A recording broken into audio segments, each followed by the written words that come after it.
ಬಹುಶಃ ನಮ್ಮ ಕಂಪನಿ ಮಾಡಿದ ಪ್ರಾಜೆಕ್ಟ್ಗಿಂತ ಅವನು ಮಾಡಿದ ಪ್ರಾಜೆಕ್ಟ್ನಲ್ಲಿ ಹೆಚ್ಚಿನ ಸತ್ವ ಇತ್ತೇನೋ, ಅದಕ್ಕೆ ಸೆಲೆಕ್ಟ್ ಆಗಿದೆ. ಇದರಲ್ಲಿ ಕೋಪ ಮಾಡ್ಕೊಂಥದ್ದೇನು?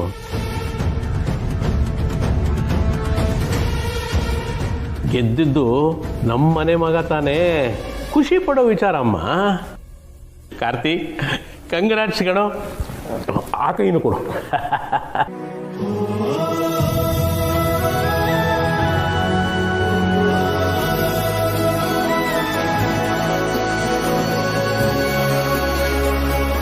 ನೀವೆಲ್ಲರೂ ಅವನನ್ನ ಹೀಗೆ ತಲೆ ಮೇಲೆ ಹೊತ್ಕೊಂಡು ಮೆರೆಸಿದ್ದಕ್ಕೆ ಅವನಿವತ್ತು ಇಷ್ಟೊಂದು ಹೆಚ್ಕೊಂಡ್ಬಿಟ್ಟಿರೋದು.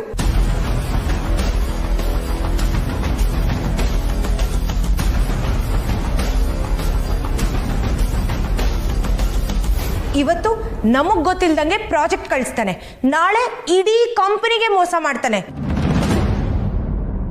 ಆಗ ಏನ್ ಮಾಡ್ತೀರಾ ಅಂತ ನಾನು ನೋಡ್ತೀನಿ.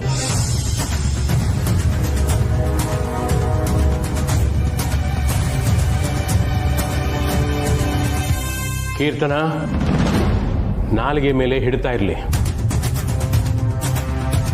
ಕಾರ್ತಿಕು ನನ್ನ ಮಗ, ಅವನು ಯಾವತ್ತೂ ತಪ್ಪು ಮಾಡಿಲ್ಲ, ಮಾಡೋದು ಇಲ್ಲ.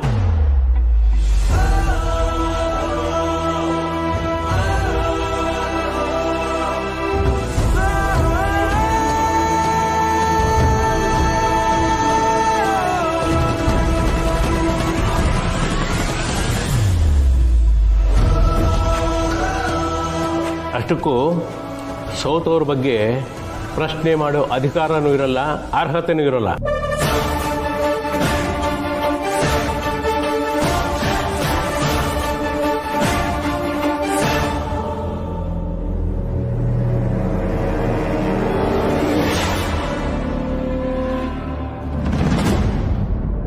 ನಮ್ಮ ಕಂಪನಿ ಎಂಪ್ಲಾಯಿ ಬೇರೆ ಕಡೆ ಕೆಲಸ ಮಾಡಿದ್ರೆ ನೀವು ಒಪ್ತಿದ್ರಾ?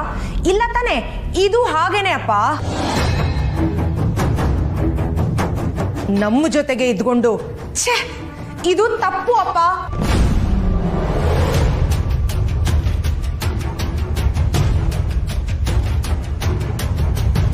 ಕೀರ್ತನ, ಇದರಿಂದ ನಾವು ಪಾಠ ಕಲಿಬೇಕು.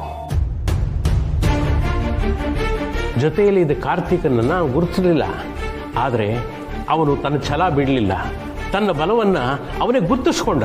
ಅಪ್ಪ, ಒಂದು ಸ್ಮಾಲ್ ಕರೆಕ್ಷನ್.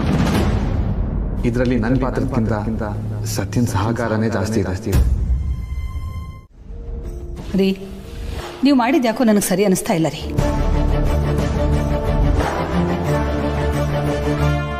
ಯಾವ ವಿಷಯದ ಬಗ್ಗೆ ಮಾತಾಡ್ತಾ ಇದೆಯಾ ಸೀತಾ? ಕಾರ್ತಿಕ್ ವಿಚಾರದಲ್ಲಿ. ಅವನ ಮದುವೆಯಿಂದ ನೀವು ತಗೊಂಡಿರೋ ಯಾವ ನಿರ್ಧಾರನೂ ಸರಿ ಇಲ್ಲ ನೋಡಿ. ಈಗ ಅವನ ಟ್ಯಾಲೆಂಟ್ ವಿಚಾರದಲ್ಲೂ ಅಷ್ಟೇ ತಪ್ಪು ಮಾಡಿದ್ದೀರಾ. ಅಲ್ಲ ರೀ, ಅವನ ಪ್ರಾಜೆಕ್ಟನ್ನು ನಮ್ಮ ಕಂಪನಿಯಿಂದನೇ ಕಳಿಸ್ಬೋದಾಗಿತ್ತಲ್ವಾ? ಇಲ್ಲ ಸೀತಾ, ನೀನು ತಪ್ಪು ತಿಳ್ಕೊಂಡಿದೀಯ. ನಾನು ಅವನ ಮದುವೆ ನಿರ್ಧಾರ ಮಾಡಿದ್ರಿಂದಲೇ ಎಲ್ಲನೂ ಒಳ್ಳೇದಾಗ್ತಿರೋದು. ನೋಡು, ಅವನು ಪ್ರಾಜೆಕ್ಟನ್ನು ಮೊದಲು ನನಗೆ ಸಬ್ಮಿಟ್ ಮಾಡಿದ್ದ, ಅದು ನಾನು ರಿಜೆಕ್ಟ್ ಮಾಡಿದ್ದೆ. ಆಮೇಲೆ ನನಗೆ ಗೊತ್ತಿಲ್ಲದೇನೆ ಇನ್ನೊಂದು ಪ್ರಾಜೆಕ್ಟ್ ಸಬ್ಮಿಟ್ ಮಾಡಿದ್ದಾನೆ. ಅದಕ್ಕೆ ಕಾರಣ ಯಾರು ಗೊತ್ತಾ? ಸತ್ಯ. ಅವಳ ಸಹಾಯದಿಂದಲೇ ಅದಾಗಿರೋದು.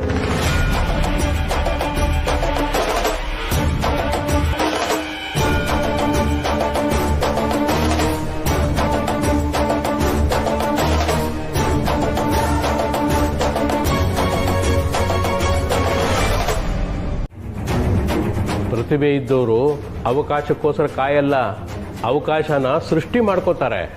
ನನಗಂತೂ ಅವಳು ಧಾವಂತದಲ್ಲಿ ನನ್ನ ಮಗ ಕಳೆದು ಹೋಗದೆ ಇದ್ರೆ ಸಾಕು. ಮೊದಲಾದ್ರೆ ಎಲ್ಲದಕ್ಕೂ ನಿಮ್ಮ ಪರ್ಮಿಷನ್ ತಗೋತಿದ್ದ. ಈಗ ನೋಡಿದ್ರೆ ಬರೀ ಸತ್ಯ ಸತ್ಯ ಅಂತಿದ್ದಾನೆ. ಯಾರ ಮಾತು ಕೇಳಿಸ್ಕೋತಾನೆ ಅನ್ನೋದು ಮುಖ್ಯ ಅಲ್ಲ ಕಣೆ. ಯಾವ ಮಾತನ್ನು ಕೇಳಿಸ್ಕೊಂಡು ಅದನ್ನು ಪಾಲಿಸ್ಕೊಂಡು ಹೋಗ್ತಾನಲ್ಲ, ಅದು ಮುಖ್ಯ. ನಮ್ಮ ಕಾರ್ತಿಕು ಒಳ್ಳೆ ದಾರಿಯಲ್ಲಿ ಹೋಗ್ತಾ ಇದ್ದಾನೆ. ನೀನೇನು ಚಿಂತೆ ಮಾಡಬೇಡ ಸೀತಾ. ಸತ್ಯನ ಬಗ್ಗೆ ಅನುಮಾನ ಪಡೋದು ಬೇಡ ಕಣೆ. ಅವಳು ತುಂಬ ಒಳ್ಳೆ ಹುಡುಗಿ. ಅವಳು ಯಾವತ್ತೂ ಒಳ್ಳೆ ಕೆಲಸನ ಮಾಡ್ತಾಳೆ. ಅವಳು ನೋಡೋ ದೃಷ್ಟಿಕೋನನ ನೀನು ಬದಲಾಯಿಸು.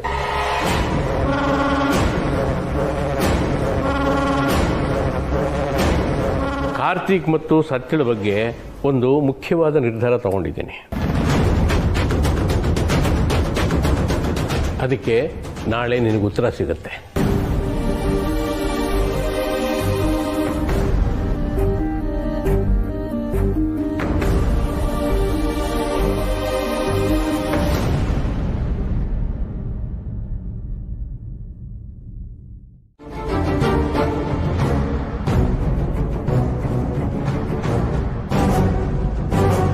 ನೋಡಮ್ಮ, ಕಾರ್ತಿಕ್ ಗೆಲುವಲ್ಲಿ ನಿಂದು ಪಾಲಿದೆ. ನೀನು ಅಲ್ಲಿರಲೇಬೇಕು, ಅದು ನಿನ್ನ ಕರ್ತವ್ಯ.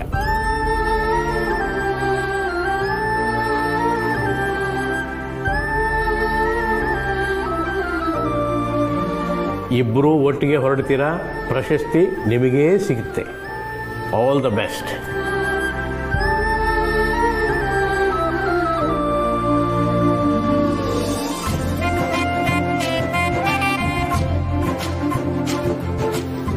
ಅಲ್ಲ ರೀ, ಫಂಕ್ಷನ್ ಇನ್ನು 3 ದಿನ ಆದ್ಮೇಲೆ ಅಂತ ಹೇಳ್ತೀರಾ, ನಾಳೆನೇ ಯಾಕೆ ಇವ್ರು ಹೊರಡಬೇಕು?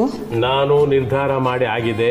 ಅವ್ರು ಹೊರಡಲೇಬೇಕು, ಹೊರಡ್ತಾರೆ ಅಷ್ಟೇ, ಬೇರೆ ಮಾತೇ ಇಲ್ಲ. ಊಟ ಮಾಡಿ.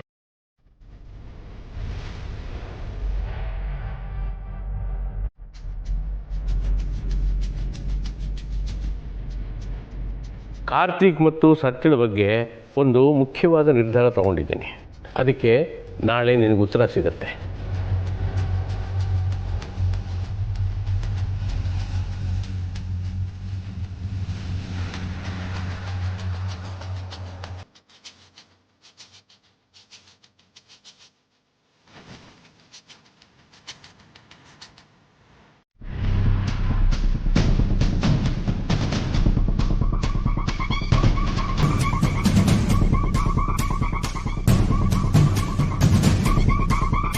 ದಿಸ್ ಇಸ್ ಟೂ ಮಚ್ ಅಪ್ಪ.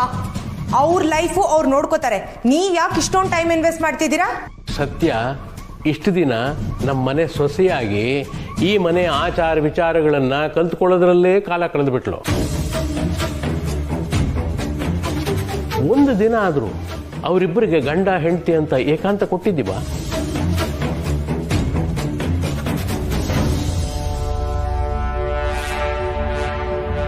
ಹೋಗ್ಲಿ, ಒಂದು 4-6 ದಿನ ಆಚೆ ಎಲ್ಲಾರು ತಿರುಗಾಡ್ಕೊಂಡು ಬನ್ನಿ ಅಂತ ಹೇಳಿದೀವ, ಕಳಿಸಿದ್ದೀವ?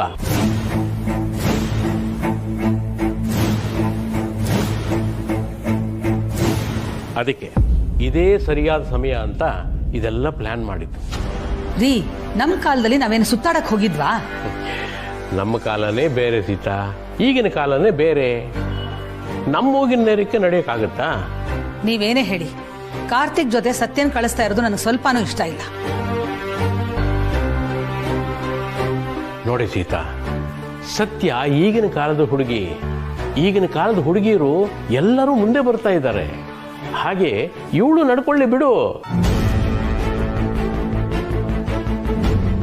ಸತ್ಯ ಅಂತೂ 10 ವರ್ಷಗಳ ಹಿಂದೆನೆ ಉನ್ನತ ಮಟ್ಟದಲ್ಲಿ ಯೋಚನೆ ಮಾಡೋ ಅಂತ ಹೆಣ್ಣುಮಗಳಾಗಿದ್ಲು.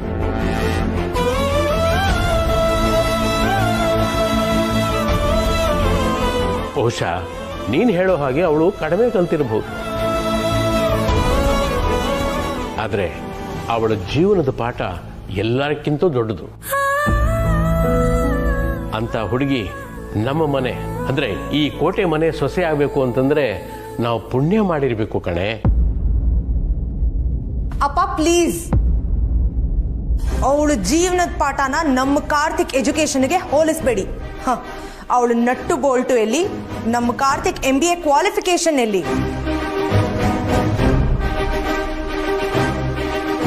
ಓಹೋ, ಈಗ ನಟ್ಟು ಬೋಲ್ಟು ಅಂತ ಹೀಯಾಳುತ್ತಿದೆಯಲ್ಲ. ಅವಳು ನಟ್ಟು ಬೋಲ್ಟು ಹಿಡಿದಿದ್ದರಿಂದಲೇ ಈ ಪ್ರಾಜೆಕ್ಟು ಓಕೆ ಆಗಿದ್ದು. ನಿನ್ನ ತಮ್ಮ ಇದಾನಲ್ಲ ಕಾರ್ತಿಕ್, ಅವನು MBA ಎಂದಲ್ಲ. ಹಾಗಿದ್ರೆ ಇನ್ಮೇಲೆ ಯಾರು ಓದೋದೇ ಬೇಡ ಬಿಡಿ. ಸ್ಪ್ಯಾನರ್ ಇಟ್ಕೊಂಡು ಒಂದು ಗ್ಯಾರೇಜ್ ಓಪನ್ ಮಾಡೋಣ.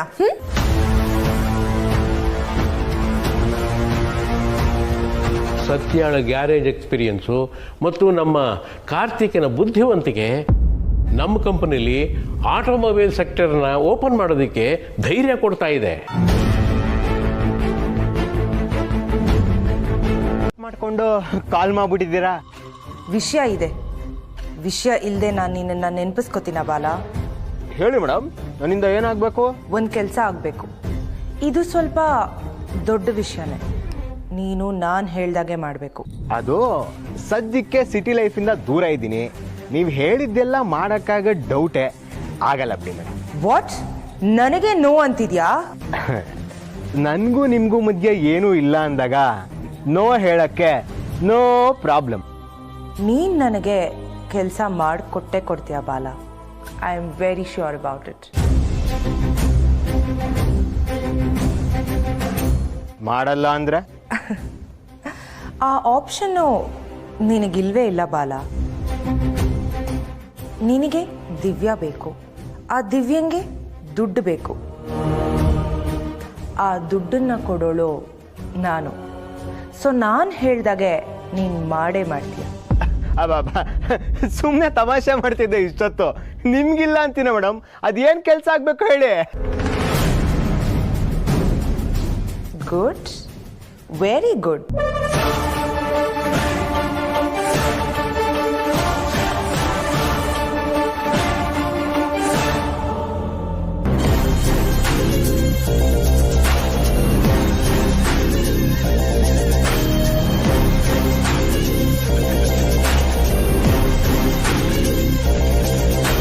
ಡನ್ ಮೇಡಮ್, ನಿಮ್ಮ ಕೆಲಸ ಆಯ್ತು ಅಂತ ಅನ್ಕೊಳ್ಳಿ. ಹಾಂ,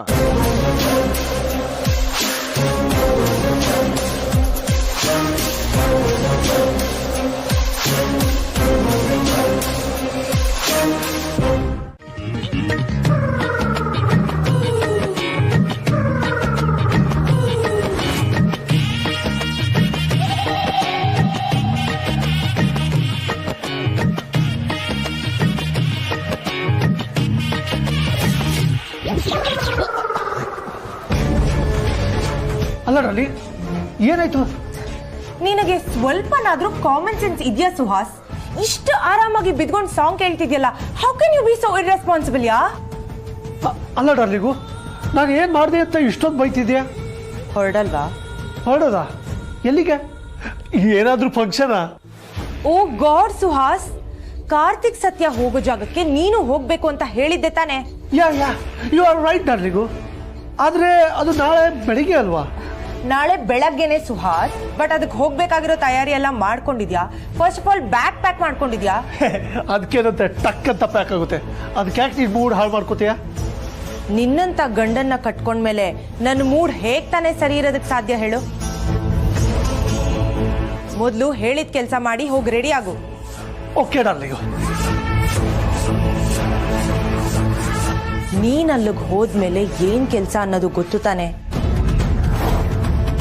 ಸತ್ಯ ಕಾರ್ತಿಕ್ಕು ಏನ್ ಮಾಡ್ತಾರೆ, ಎಲ್ಲಿಗೆ ಹೋಗ್ತಾರೆ ಅನ್ನೋದ್ರ ಬಗ್ಗೆ ಪ್ರತಿ ಒಂದು ಅಪ್ಡೇಟು ನನಗೆ ಬರಬೇಕು. ನೀನು ಅವ್ರಿಗೆ ಗೊತ್ತಾಗದಿರೋ ಹಾಗೆ ಅವರನ್ನ ಫಾಲೋ ಮಾಡಿ ಪ್ರತಿ ಒಂದು ಇನ್ಫಾರ್ಮೇಶನ್ ನನಗೆ ಕೊಡ್ತಾ ಇರಬೇಕು. Okay darling. ಮಿಕ್ಕಿದ ವ್ಯವಸ್ಥೆ ಎಲ್ಲ ನಾನು ಮಾಡ್ತೀನಿ. ನಾಳೆ ಬೆಳಗ್ಗೆ ಕಾರ್ ಬರುತ್ತೆ, ಇಲ್ಲಿಂದ ಹೊರಡ್ತಾ ಇರು. Okay darling, thank you.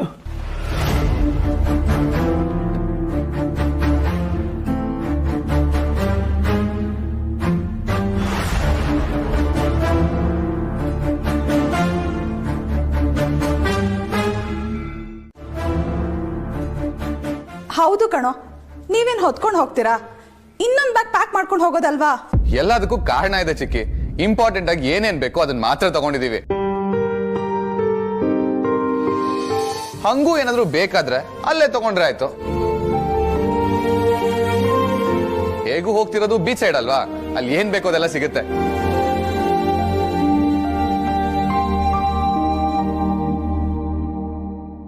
ಹಾಗಲ್ವೋ Karthik, ಎಲ್ಲಾದ್ರೂ ಹೋಗ್ಬೇಕಾದ್ರೆ ಮನೆಯಿಂದನೇ ತಯಾರಾಗಿ ಹೋಗೋದು ಒಳ್ಳೇದು ಅಲ್ವಾ? ಅವ್ರೇನು ಚಿಕ್ಕ ಮಕ್ಕಳೇನೆ, ಒಳ್ಳೆ ಸ್ಕೂಲ್ ಹುಡುಗರನ್ನ ಸ್ಕೂಲ್ ಟ್ರಿಪ್ ಕಳಿಸೋ ಥರ ಆಡ್ತಿದ್ದೀಯಾ?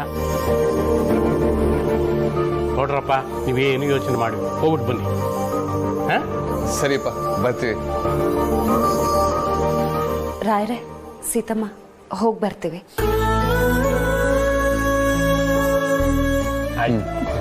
ಆಲ್ ದಿ ಬೆಸ್ಟ್ ಅಪ್ಪ. ಹಾಂ, ಅವಾರ್ಡು ನಿನಗೆ ಸಿಗಲಿ. Thanks, ಆಮೇಲೆ ನಾನು ಹೇಳಿದ್ದನ್ನು ಮರಿಬೇಡ ಕಣೋ, ತಾತ ಆಗಬೇಕು ಬೇಗ. ಅಪ್ಪ ಆಯ್ತು, ಬರ್ತೀವಿ ನಾವು. ಬಾಯ್ ಬಾಯ್ ಚಿಕ್ಕಿ, ಬಾಯಪ್ಪ, ಬಾಯ್ ಬಾಯ್ ಬಾಯ್.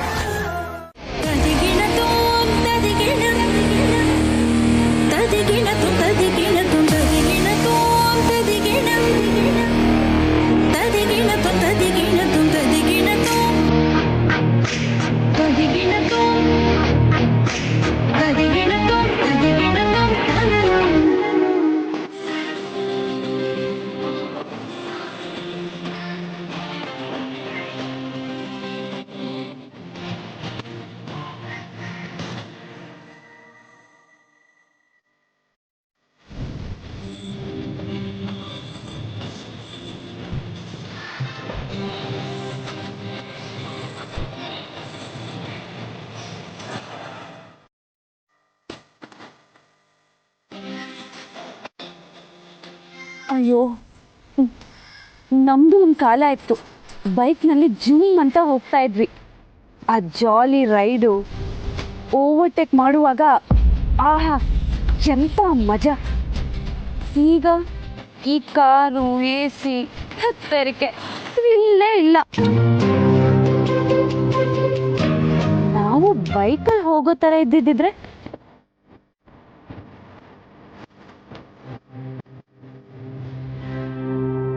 ಅಮೂಲ್ ಬೇಬಿ, ನೀನ್ ನಿಜವಾಗ್ಲೂ ತಲೆಯಲ್ಲಿ ಸ್ವಲ್ಪನಾದ್ರೂ ಬುದ್ಧಿ ಇದೆಯಾ? ಯಾಕೆ? ಇದನ್ನೆಲ್ಲ ಪ್ಲಾನ್ ಮಾಡ್ಬೇಕಾದ್ರೆ ನನ್ನ ಕೇಳ್ಬೇಕು ತಾನೆ. ಬೈಕಲ್ಲಿ ನಾನು ಹೇಗ್ ಬರ್ಲಿ? ಅಷ್ಟು ದೂರ ಸೀರಿಯಲ್ ಒಂದೇ ಕಡೆ ಕಾಲ್ ಹಾಕೊಂಡ್ ಕೂರೋದಕ್ಕೆ ಆಗತ್ತಾ ನನ್ನ ಕೈಯಲ್ಲಿ? ಬೇಡ, ನಾರ್ಮಲ್ ಆಗಿ ನಾನು ಹೇಗೆ ಕೂತ್ಕೋತೀನೋ ಹಾಗೆ ಕೂತ್ಕೋ. ಯಾರು ಬೇಡ ಅಂದಿದ್ದು? ಸೀರಿಯಲ್ ಹೇಗೆ ಲೂಸ್ ತರ ಮಾತಾಡ್ಬೇಡ. ಸೀರಿಯಲ್ ನನಗೆ ಬೈಕಲ್ಲಿ ಕೂರೋದಕ್ಕೆ ಆಗಲ್ಲ, ಬೇಕಿದ್ರೆ ಕಾರಲ್ಲೇ ಹೋಗೋಣ. ಡೋಂಟ್ ವರಿ ಮೈ ಡಿಯರ್ ಸತ್ಯ, ನನಗೆ ಗೊತ್ತಿತ್ತು ನೀನ್ ಇದೇ ತರ ಹೇಳ್ತೀಯ ಅಂತ. ಅದಕ್ಕೂ ವ್ಯವಸ್ಥೆ ಆಗಿದೆ. ಬಾಲ, ಎಲ್ಲಿ ಕರ್ಕೊಂಡು ಹೋಗ್ತಾ ಇದ್ಯಾ? ಏನೇನ್ ಪ್ಲಾನು? ಎಲ್ಲ ನಿನಗೆ ಗೊತ್ತಾಗತ್ತೆ, ಸ್ವಲ್ಪ ವೆಯ್ಟ್ ಮಾಡು. ಆಗ್ಲಿಂದ ಯೋಚನೆ ಮಾಡಿ ಮಾಡಿ ತಲೆ ಕೆಟ್ಟು ಹೋಗಿದೆ. ಎಲ್ಲಿಗೆ ಹೋಗ್ತಾ ಇದೀವಿ ಅಂತ ಹೇಳು. ಸರ್ಪ್ರೈಸ್ ಅಂತ ಹೇಳದ್ನಲ್ಲ, ಈಗಲೇ ಹೇಳ್ಬಿಟ್ರೆ ಸರ್ಪ್ರೈಸ್ ಅಲ್ಲಿ ಏನ್ ಮಜಾ ಇರುತ್ತೆ ಹೇಳು. ಸರ್ಪ್ರೈಸ್ ಆಗಿಲ್ಲ ಅಂದ್ರೂ ಪರವಾಗಿಲ್ಲ, ವಿಷಯ ಏನು ಅಂತ ಹೇಳು. ಹೇಳಲೇಬೇಕಾ? ಹಾಗಿದ್ರೆ ಒಂದು ಕ್ಲೂ ಕೊಡ್ತೀನಿ. ಇದು ಬರೀ ನನ್ನ ಪ್ಲಾನ್ ಅಲ್ಲ, ಇದರಲ್ಲಿ ನಮ್ಮ ಅಮ್ಮನ ಸಜೆಷನ್ ಕೂಡ ಇದೆ. ನೀನ್ ಏನ್ ಹೇಳ್ತಿದ್ಯೋ ನಂಗಂತೂ ಒಂದು ಅರ್ಥ ಆಗ್ತಿಲ್ಲ. ಅಮ್ಮ ಏನ್ ಸಜೆಷನ್ ಕೊಟ್ರು?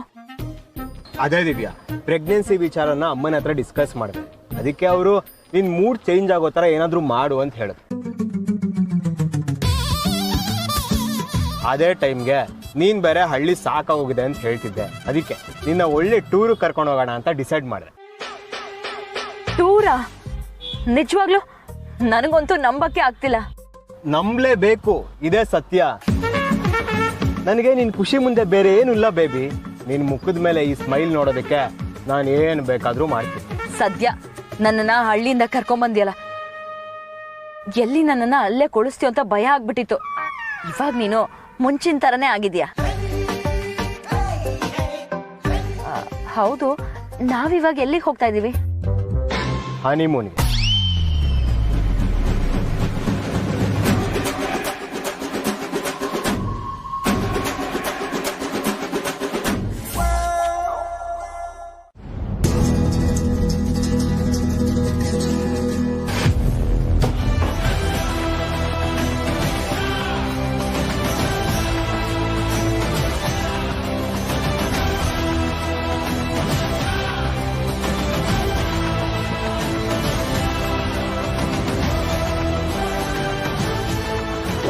ಅಮೂಲ್ ಬೇಬಿ,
ಹೌದಾ? ಎಲ್ಲ ರೂಮ್ಸು ಬುಕ್ ಆಗಿದೆಯಾ? ಇವಾಗ ಆಫ್ ಸೀಸನ್ ಅಲ್ವಾ, ಅದಕ್ಕೆ ಬುಕ್ ಮಾಡಿದೆ, ಹಾಗೆ ಬಂದ್ಬಿಟ್ಟೆ. ಸಾರಿ ಸರ್, ಅದು ನಮ್ಮ ರೆಸಾರ್ಟ್ ಓನರ್ ಅವ್ರ ವೈಫ್ ಜೊತೆ ಬಂದಿದ್ದಾರೆ, ಅದಕ್ಕೆ ಡಿಸ್ಟರ್ಬೆನ್ಸ್ ಆಗಬಾರ್ದು ಅಂತ ಎಲ್ಲ ರೂಮ್ ಅವರೇ ಬುಕ್ ಮಾಡ್ಕೊಂಡಿದ್ದಾರೆ ಸರ್. ಅದೇಂಗ್ರಿ ಡಿಸ್ಟರ್ಬ್ ಆಗುತ್ತೆ? ಬೇರೆಯವ್ರೇನು ಅವ್ರ ತಲೆ ಮೇಲೆ ಕುತ್ಕೋತಾರೆ. ಅಮಲ್ ಬೇಬೆ ಇಲ್ಲಿಲ್ಲ ಅಂದ್ರೆ ಇನ್ನೊಂದು ಬಾ ಹೋಗೋಣ. ಸತ್ಯ, ನೀನು ಸುಮ್ಮನಿರು. ಅಲ್ಲೂ ಇದೇ ಕತೆ ಆದ್ರೆ ಏನು ಮಾಡ್ತೀಯಾ? ನಾನು ಮಾತಾಡ್ತೀನಿ. ಹೇಳಿ ಸರ್, ಇವಾಗ ನಾವು ಏನು ಮಾಡಬೇಕು ಅಂತ? ಇಲ್ಲ ಅಂದ್ರೆ ಬೇರೆ ಯಾವ್ದಾದ್ರು ರೆಸಾರ್ಟ್ ರೆಫರ್ ಮಾಡ್ತೀರಾ? ನಿಂದೊಳ್ಳೆ ಕತೆ ಆಯ್ತಲ್ಲ, ಅವ್ರು ಇಲ್ಲ ಅಂತ ಹೇಳ್ತಿದ್ದಾರೆ, ಬೇರೆ ರೆಫರ್ ಮಾಡ್ತೀರಾ ಅಂತ ಕೇಳ್ತಿದ್ಯಾ? ನಮ್ಗಿನ್ ಬಾಯ್ ಕೂಡ ನೋಡ್ಕೊಳ್ಳೋಣ ಬಾ. ಸತ್ಯ ಸುಮ್ಮನಿರು, ಮಾತಾಡ್ತಾ ಇದ್ದೀನಲ್ವಾ. ಹೇಳಿ ಸರ್, ಇವಾಗ ಏನು ಮಾಡಬೇಕು? ಸರ್, ಅದು ಒಂದೇ ಒಂದು ರೂಮ್ ಇದೆ, ನಿಮಗೆ ಕಂಫರ್ಟ್ ಆಗುತ್ತೋ ಇಲ್ವೋ ಗೊತ್ತಿಲ್ಲ. ನಿಮಗಿಷ್ಟ ಆದ್ರೆ ಆ ರೂಮ್ನೇ ಬುಕ್ ಮಾಡ್ಕೊಡ್ತೀನಿ ಸರ್. ಯಾವುದೋ ಒಂದು ರೂಮ್ ಬುಕ್ ಮಾಡಿ ಸರ್. ಸರ್, ಆದ್ರೆ ಅದು single room single bed sir. Single ರೂಮಾ? ನನಗೋಕೆ. ನೀವು ಬೇರೆ ಕಪಲ್ಸ್ ಇದ್ದೀರಾ, ಅಡ್ಜಸ್ಟ್ ಆಗುತ್ತೋ ಇಲ್ವೋ? ಅಡ್ಜಸ್ಟ್ ಆಗುತ್ತೆ, ಆಗ್ಲಿಲ್ಲ ಅಂದ್ರೆ ನಾವೇ ಮಾಡ್ಕೋತೀವಿ. ಸತ್ಯ, ಒಂದು ನಿಮಿಷ ಇರು. ಏನಂದ್ರಿ ನೀವು? ಸಿಂಗಲ್ ರೂಮು ಸಿಂಗಲ್ ಕೋಟ? ಪರವಾಗಿಲ್ಲ ಬಿಡಿ. ಸತ್ಯ, ಸಿಂಗಲ್ ರೂಮು ಸಿಂಗಲ್ ಕಾಟ್ ಅಂತೆ, ಯಾಕೆ ಬೇಕು? ನೀನು ಹೇಳ್ದಂಗೆ ಬೇರೆ ರೆಸಾರ್ಟ್ಗೆ ಹೋಗೋಣ ಬಾ. ನಾವು ಬಂದಿರೋದೇ ಹನಿಮೂನ್ಗೆ ಅಮಲ್ ಬೇಬಿ, ನಮ್ಮ ಮಧ್ಯ ಗ್ಯಾಪ್ ಯಾಕೆ? ಸರ್, ಅದೇನೋ ಬರ್ಕೋತಿರಲ್ಲ, ಬರ್ಕೊಳ್ಳಿ. ಕಾರ್ತಿಕ್, ನಾನು ಸತ್ಯ. ಸತ್ಯ, ನನ್ನ ಮಾತು ಕೇಳು. ತುಂಬಾ ತುಂಬಾ ಕ್ಲಾಸ್ಟ್ರೋಫೋಬಿಕ್.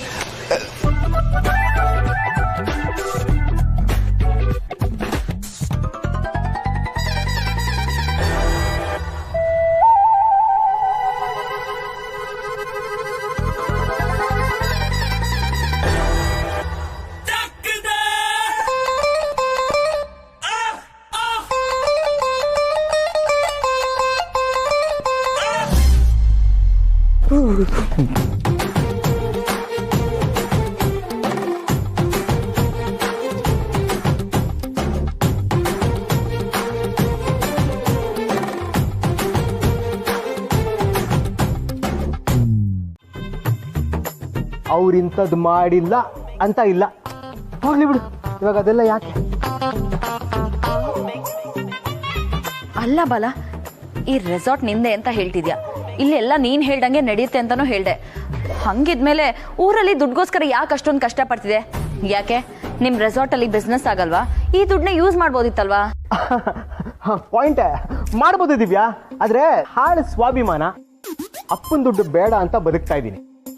ನಿನ್ನ ಅವ್ರು ಒಪ್ಕೊಳ್ಳೋ ತನಕ ಅವ್ರು ಹಂಗ ಬೇಡ ಅಂತ ಅಂದ್ಕೊಂಡ್ಬಿಟ್ಟಿದ್ದೀನಿ. ಮತ್ ಇವಾಗ ಇಲ್ಲಿ ಕರ್ಕೊಂಡ್ ಬಂದಿದ್ಯಾ, ಇವಾಗ ನಿನ್ ಸ್ವಾಭಿಮಾನಕ್ಕೆ ಅಡ್ಡಿ ಬರಲ್ವಾ? ಬರುತ್ತೆ, ಆದ್ರೆ ನಿನಗಿಂತ ನನಗೆ ಯಾವುದು ದೊಡ್ಡದು ಅನ್ಸಲ್ಲ. ಈಗ ಈ ವಿಷಯ ಎಲ್ಲ ಬಿಡು, ರಿಸೆಪ್ಷನ್ ಹತ್ರ ಹೋಗಿ ನನ್ನ ಹೆಸರು ಹೇಳು.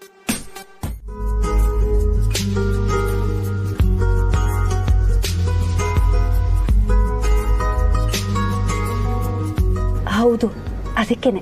ಹಾ, ಅದಕ್ಕೆ ಹೀಗೆ ಆಡ್ತಾ ಇರೋದು. ಇದೇ ಖುಷಿಲಿ ಇನ್ನೊಂದು ಮುತ್ತು ಕೊಡ್ಲಾ?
ತಿಂಡಿ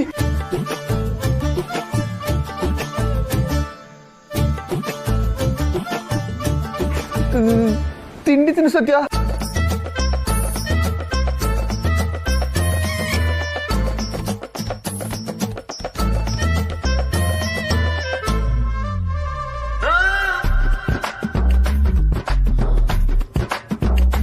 ಮುದ್ದು ಮಾಡೋದಕ್ಕೆ ಹೋದ್ರೆ ಒಳ್ಳೆ ಗುದ್ದಾಡೋಕೆ ಬಂದಂಗೆ ಮಾಡ್ತಾನೆ. ಹೋಗಿ ಹೋಗಿ ಇವ್ರನ್ನ ಪ್ರೀತಿ ಮಾಡ್ತಾ ಇದ್ದೀರಲ್ಲ. ಹುಡುಗಿನೇ ಇಷ್ಟು ಫಾಸ್ಟ್ ಆಗಿರುವಾಗ ನಾವೇನು ಕಡಿಮೆ ಅಂತ ಮುಂದೆ ಬರ್ತಾರೆ. ಇವ್ ಅಂತಾನೆ